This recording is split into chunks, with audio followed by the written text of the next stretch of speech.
Yo, and welcome to the Multifaceted Minute. I am Reggie Harris. It's been a while since I've gotten on here, but life happens, and now we're gonna get ready to get into season two, where I'm gonna definitely try to get on a lot more with these podcasts and everything. The Multifaceted Minute. If you've been tuning in or you have tuned in before, you know that I do a variety of different topics. Along those different lines of where we have, motivational minute. I mainly stick to the motivational thing, but sometimes we do news, sports, politics, workforce things, health, mental health, physical health, weightlifting, whatever you want to cover. It's like just fun, a hodgepodge of things. This is a podcast where you can get a little bit of everything here. 30 minutes, quick, short. And you can live life through a variety of different mechanisms in one podcast here. First of all, hey, I want to start off with talking about a motivational moment here. We're going to start off with the motivational moment. And this one here is called Valley Experiences. And Valley Experiences, you may think, okay, what are you talking about with Valley Experiences? I'm talking about stuff like depression. I'm talking about heartbreak. I'm talking about tough times. I'm talking about financial, things that have cut you down financially, things that have taken your drive, your will to live, your things haven't worked out for you in life. Happenstance happen. Things just happen, random things happen to you. Maybe somebody violated your boundaries. Maybe you lost something that was very valuable to you. Maybe you struggling with your potential. You're struggling with life. You're just struggling. Everything is a struggle. Nothing seems to work out. Even when you invest your best, even when you go forward and you're constantly doing all the right things, things just don't work out. And these are called valley experiences. So a lot of you guys know what I'm talking about with that. But one of the things that I want you to look at when you talk about valley experiences is this. They don't make us, they mold us. When something makes you, it defines you. When something molds you, it grows you.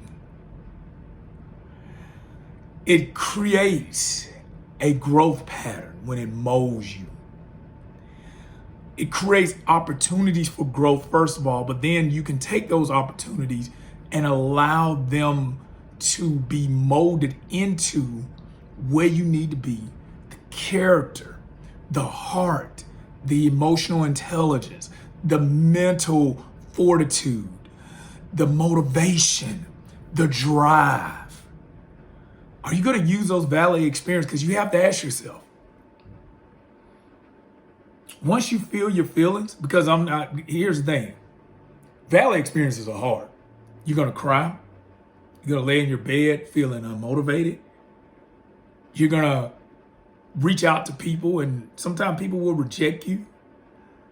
Sometimes you're going to feel like you're at the bottom, you're worthless. You might be on the verge of suicide. And that happens in valley experiences. When you're at your lowest, you feel unimportant. You feel unvaluable. You feel like a burden. But can we take those feelings and feel those feelings? Feel them. They're valid. And then from there, be able to reframe our brain to say, okay, I feel these things. I've gone through this. I have to process this. I've cried. I've felt these emotions. I've went to therapy. I've reached out to people. Sometimes people turn me down. Sometimes people have been there for me. Sometimes people pick me up. So when those people pick you up, have you used those things to propel you?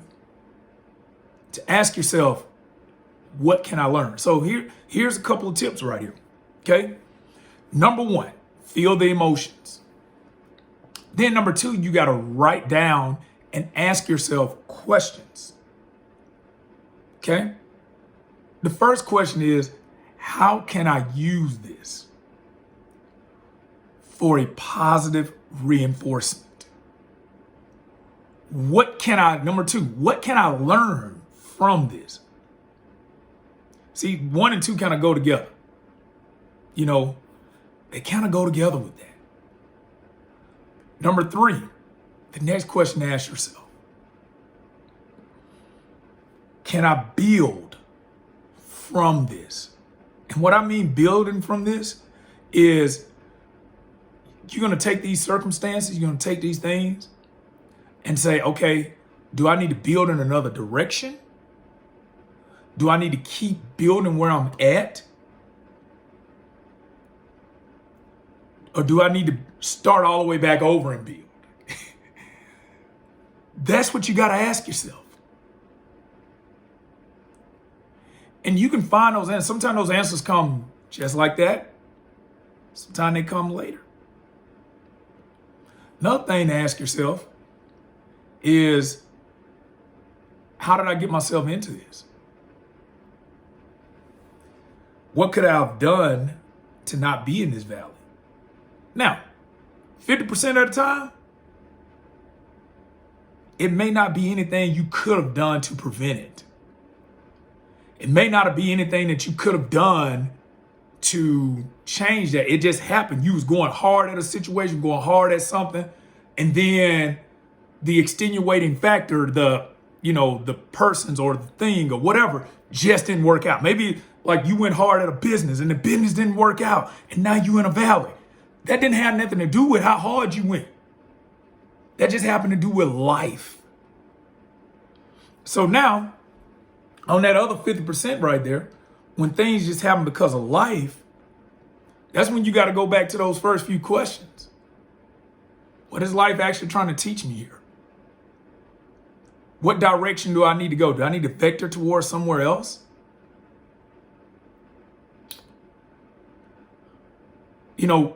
And then from there, and this is where that first part, where we got to go back to that first part about not letting it define you.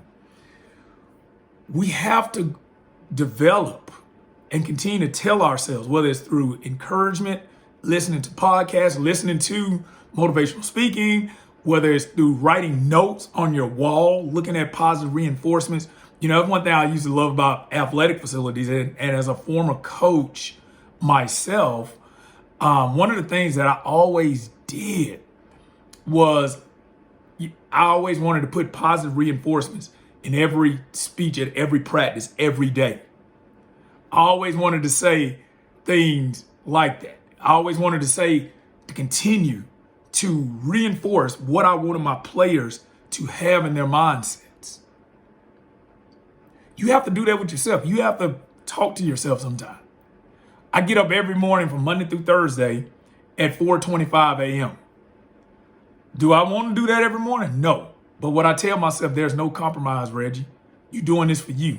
You're doing this to get better. You're doing this for your mental health. You're doing this for your strength, your physical strength, your functional movement. You're going to do this because you want to live life to its fullest potential. And part of that is getting up, going to work out, teaching this fitness class, earning a little side gig on the side, and getting my workout in too. So I always go back to my why when I do that. And so that's what we talk about right here. These little things, I'm just going to use it as an example.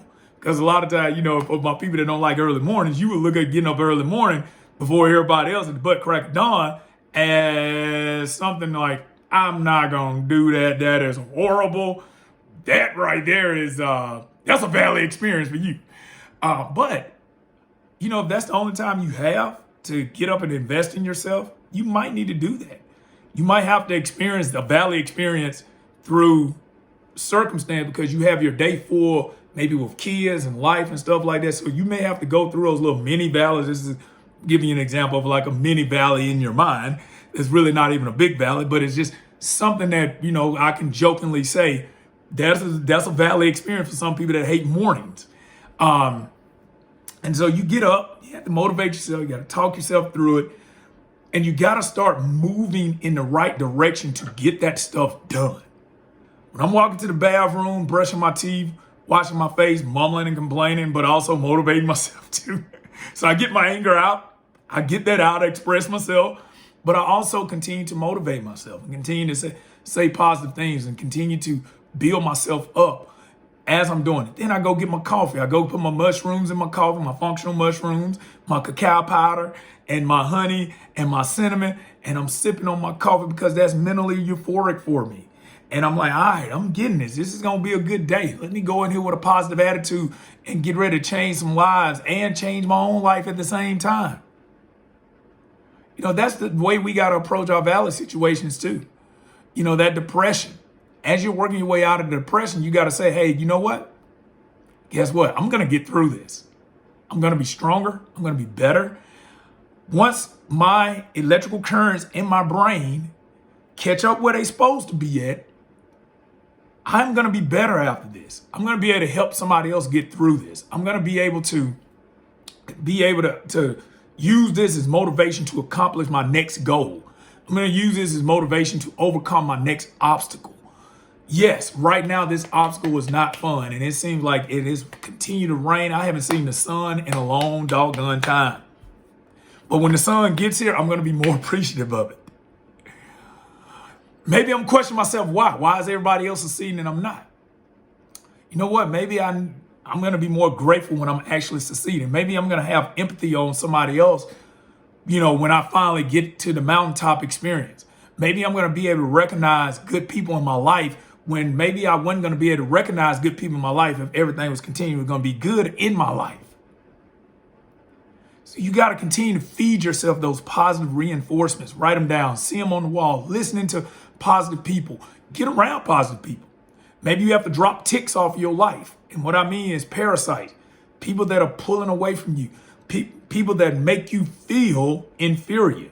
You may have to take yourself back. And what I mean by inferior is they take so much from you that you don't get the necessary mental growth and stimulation that you need. Now, there are sometimes people make you feel inferior to make you step up. That's the other side to that. So make sure you understand and you know the difference. Somebody pouring in your life and you seeing positive traces, things that you want to be, because sometimes things that you want to be are very intimidating. It makes you feel inferior because right there, you're not there to get it. And you're not there to, but use that person as motivation. Use that as leverage. Okay? So you got to know the difference. And you got to evaluate the difference. And all of this comes around to that whole, you know, that growth mindset, self-evaluation, self-awareness, and understanding that most of the time your decision making is going to be the one to determine whether those valley experiences, they define you or they mold you. And don't let people continue to define you by your valley experiences. You got to keep climbing. They may continue to bring up how you was and what you did and stuff like that. Keep changing. Keep growing. Every action. Use that and say, okay, yeah, that's where I used to be. Of course, you can think that all day. I'm fine with that. That's on you. Because you can't control or, you know, like make people believe something about you when you know you believe something about yourself that's different. And you got to know that more than anybody. So, are you going to let your valley experiences mold you? Or are you going to let them make you? Don't let them make you, baby.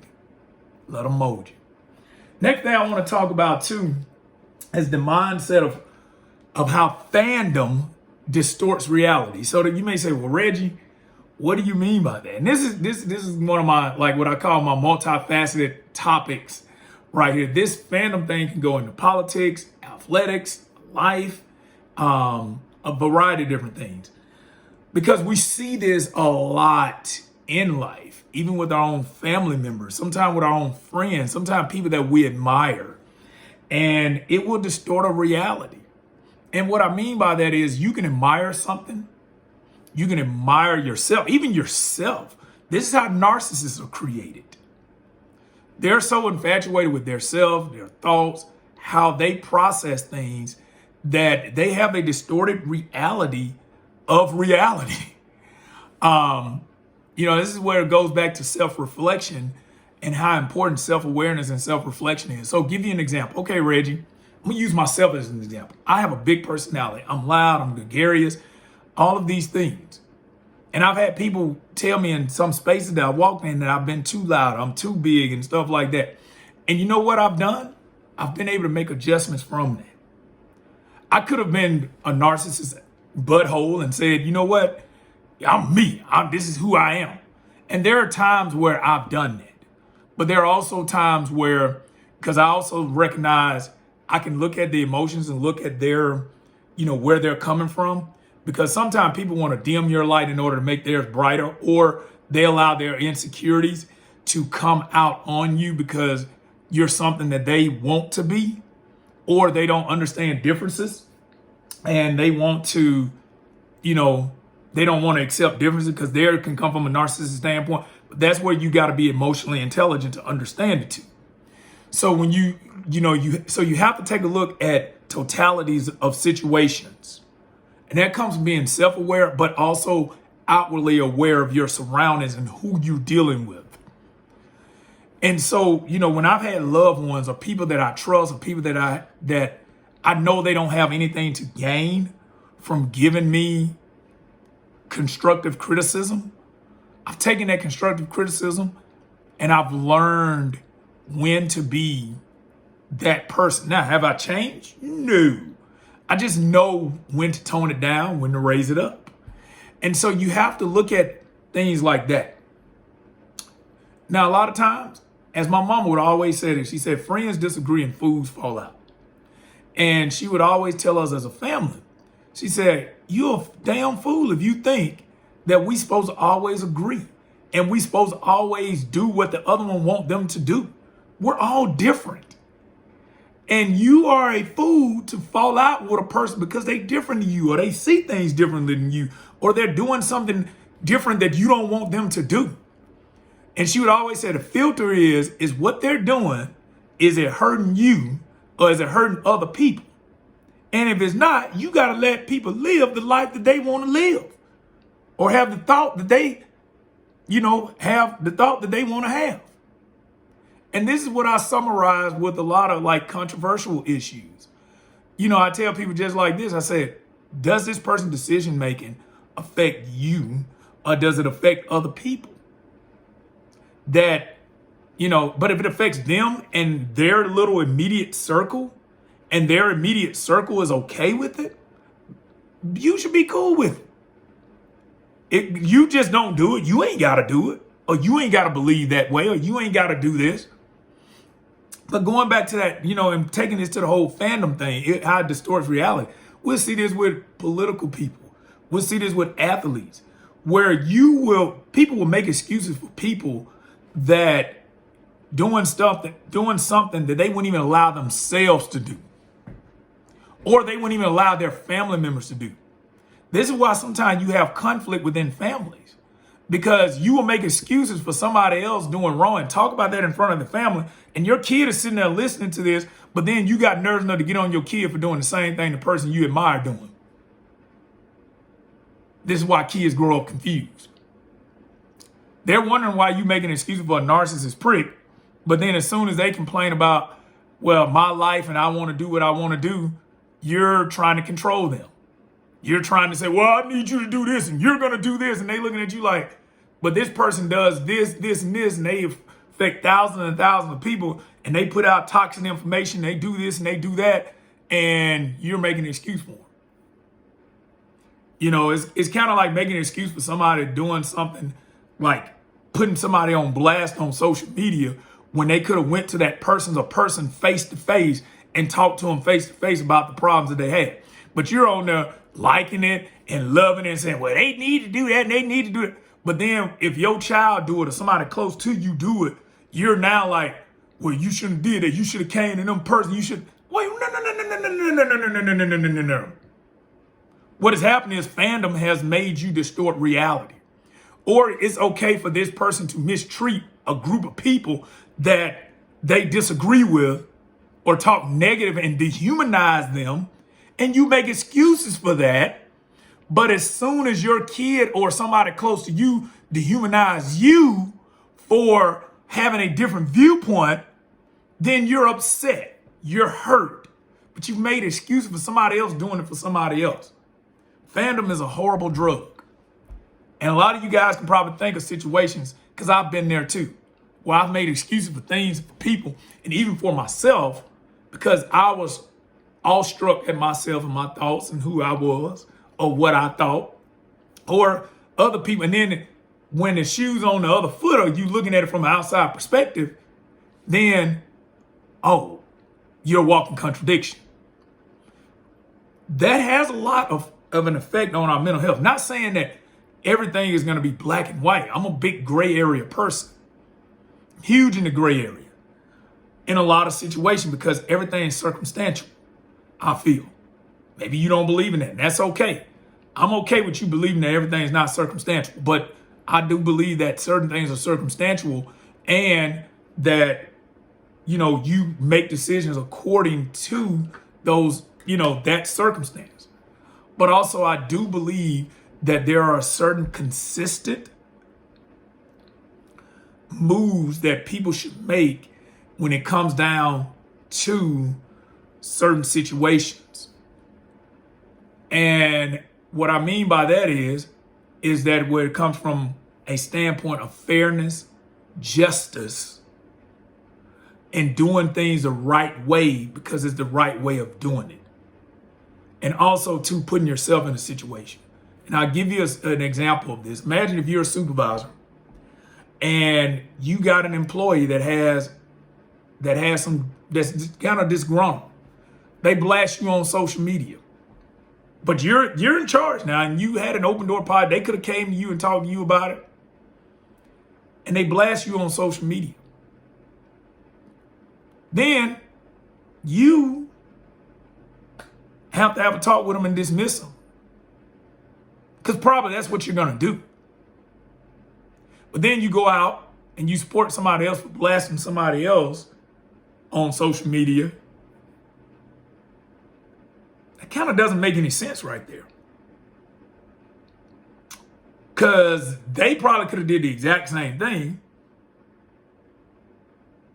Right? So that's why I tell people, you have to look at things from all different perspectives. Because it's like, what would you do in that situation? It was one of the greatest things I used to do with my players whenever I had to punish my players. I would sit down and talk to my players. I was like, hey, why did you do that? Number one, you need to find out the why. Okay, what was the circumstances that led to this? I would find that out. I would also find out, what would you have done differently? And then those are three questions right there. And here's my fourth one. What would you do in my situation? And that helps a person that is going through something or processing something have to process what it is, what it's going to be like on the other way around. And that also prevents the victim mentality. It really, really do. And a lot of the times, if that person tells me something that they would do that may be different than what I'm thinking, I might actually go along with them. You want to know why? It's because now they're self-aware through those questions. So I always tell people, that whole fandom thing. Now, when you go to fandom, that's where you make excuses for yourself. You make excuses for people that you love, even though they might be wrong. And they're wrong. They cross the boundaries. They disrespecting people. And I'm like, disrespect, I said disrespect is disrespect. We all know what disrespectful things are like and what boundaries are. When disrespect and boundaries are crossed, what gotta happen. When boundaries are crossed, you gotta reestablish the boundary. And when disrespect happens, you have to put up boundaries or reestablish the boundaries or cut off. Either or. And so we gotta stop making excuses for people that are habitual line steppers, as Charlie Murphy, when he described Rick James that time on those Dave Chappelle stories, it was hilarious. But you gotta understand that you can't make excuses for habitual line steppers. Okay? All righty, y'all. So don't let fandom distort reality. All right? Next little topic here. Man, I love talking about, and this kind of go hand in hand when we're talking about fandom distorting reality. people and their conspiracy theories about sports. Oh my God. I'm a ref. I've coached. I've played on a high level. Y'all do know that players take losses and take things harder than fans do. This is why when players triumph and different things like that, the families go crazy with them, because the families see what they're like when they go home. A lot of those players are depressed. They're distant. They're going through a lot of stuff. And they're confessing things to their wives, or their kids see it, or whoever around, mom and dad see it, whoever. They see that person struggle. They see how hard they work. And as a fan, a lot of the asinine stuff that we do as fans is crazy. Also, the way we blame refs for stuff, they're human. Human error. Everyday life, we make errors. Life is full of trial and error. Depending on the angle, you might see something differently. Now, there are sometimes, I have to admit, that refs get in their feelings and they do things that they have no business doing. Or they make a no call that they have no business making, and everybody see it. And then they use their power and that's another thing too, when I go back to the fandom and the reality thing. Sometimes people use their power as a way to get back at people, or say, hey, I don't want this to happen, or to control a reality. That's a pride and ego thing. It's one thing I always tell, coaches when I'm explaining something to them, and I've had disagreements with coaches as a ref, and this is what yoga has helped me out at. I will let a coach know, hey, this is why I call this. We might disagree, and I'm okay with you disagreeing. And I understand this is the angle. But I will not miss another call because you let me know, hey, this is what I need to watch for. And most of the time, I will go back and watch and see. And sometimes it happens where I miss that, and I will call it the next time. Because as it talks about in yoga, you have to let go of the ego for growth. Because a lot of times, going back to the fandom thing, we attach ourselves to our ways, our mind, whoever we're attached to. They make us, when they succeed or whatever is happening with that person, makes us feel good. Therefore, our ego is built up, or what we said about that person, or what we believe in that person, it affirms that. And then that builds up our ego, and then our ego becomes a rocking time bomb. And so we make excuses for things that, we have to find answers. So with that, that's why I say with the sports conspiracy stuff, come on, man. Stop it. These guys work their tail off. True enough, point shaving occurs. But majority, 98% of your games are not rigged. These athletes are out here giving everything they got. And if they're gonna write a script or something gonna happen, you're alone, no wait. You know how many moving pieces and parts for that had to happen? Now, there are certain influencers in the game that might point shave. That happens. But that is not an indictment on the sport or the people that are actually working. There are coaches out there that are up, out of a 24-hour day, they're up 18 hours a day trying to figure out how to beat somebody else. They're working 18 hours a day. Players, same thing. So don't disrespect these people's craft because you didn't get your way. Let your ego go. Your team lost. They lost. You feel bad. Acknowledge it. Move forward. But don't disrespect the sport. Don't disrespect the people that work hard to be in those positions, because you don't want nobody doing that for your job. You work somewhere in customer service, customer get mad at you and they disrespect your whole job and your whole career because you had a bad day, or they're not getting their way with what's going on. All right. So one thing that I want to let you guys know, life is full of happenstance. Things just happen. Random chance. No explanation. And you don't have to explain every single thing, because the ego makes us want to explain everything. And before I leave, I want to give you a little health tip. Man, make sure you're getting your magnesium and your zinc, baby. Those help with the mental functions, physical functions. Those are two valuable minerals that can help with calming the ego and help with the body in finding balance. So peace out. I love you, and it ain't nothing you can do about it. Much love from the Harris Multifaceted, baby.